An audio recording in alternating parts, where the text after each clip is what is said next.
Three balls,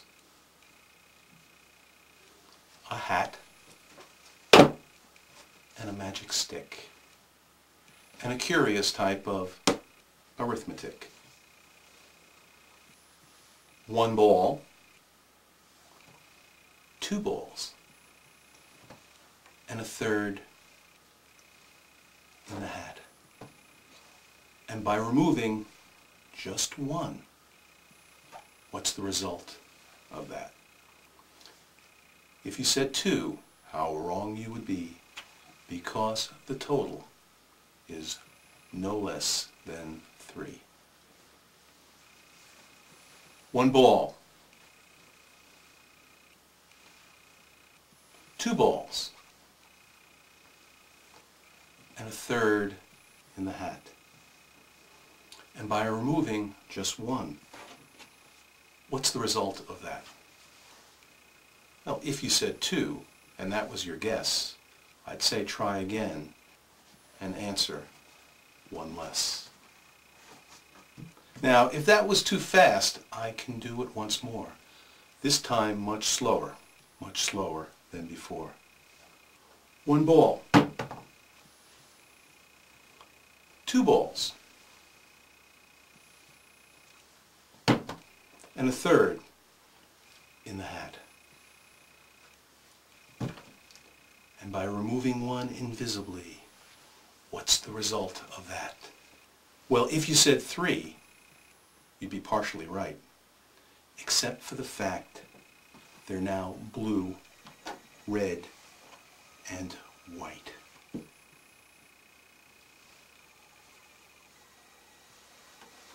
Three balls in the hat, one at a time.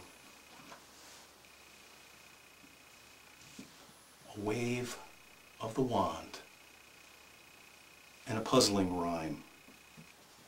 There's still 3 balls till I take one away, which leaves how many would you care to say? If you say 3, I cannot agree. If you said 2, it's simply not true. But if you said 1, you'd be partially right, except it's much larger and no longer white. Well, I hope you enjoy this little mystery and the display of dexterity. But remember, it wasn't an illusion, nor was it a trick, but just a curious type of arithmetic. Where does it go? Where does it wind up? Well, there's only one place, and that's under the cup. One more ball. Where does it go? Under cup number 3? I don't think so. But that little ball cannot vanish without leaving a trace. Where does it go? Well, the usual place. Now, don't blink now, because what you're about to see is this little ball penetrate through until we have 1, 2, and 3. One ball, two balls, and a third, leaving one. Now watch very carefully, because I'm just about done. And just when you thought there weren't any more, I conjure up numbers 2, 3, and 4. So never trust your eyes with what you think you see, because vision often lies, distorting reality. You're about to see an illusion show performed for the very first time. It's done with secret wires, sleight of hand, and narrated in rhyme. There are 12 talented performers who make up the cast. 4 dancers, 4 assistants, 4 magicians, all unsurpassed. The dancers wore black costumes. The assistants wore all red, while the magicians appeared in luxurious capes made from multicolored threads. Well, the curtain rises and the show begins on its opening night. The performers take their position, half stage left and half stage right. The top card is the most powerful card in the deck, the Ace of Spades. Why is that? Well, because it can't be pushed around. If I place it on the bottom, it comes back to the top. Place it on the bottom, it comes back to the top. Now to really lose your card, I'll shuffle haphazardly with face-up cards into face-down cards, as you can clearly see.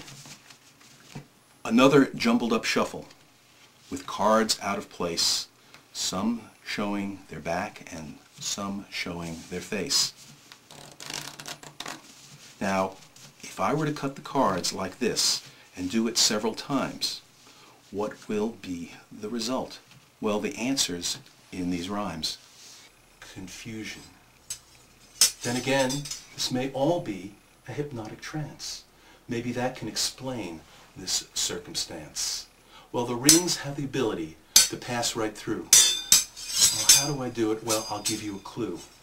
It's not with quickness of hand, you know, because I do this oh so slow. 1 silver and 2 gold. Drop out of view.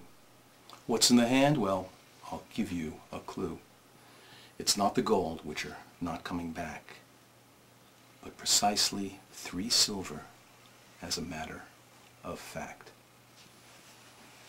Now, I'll add to these 3 silver 2 Chinese. And with a tap of the hand and a magical squeeze, what's in the hand? What does it hold? Maybe some silver, or maybe some gold.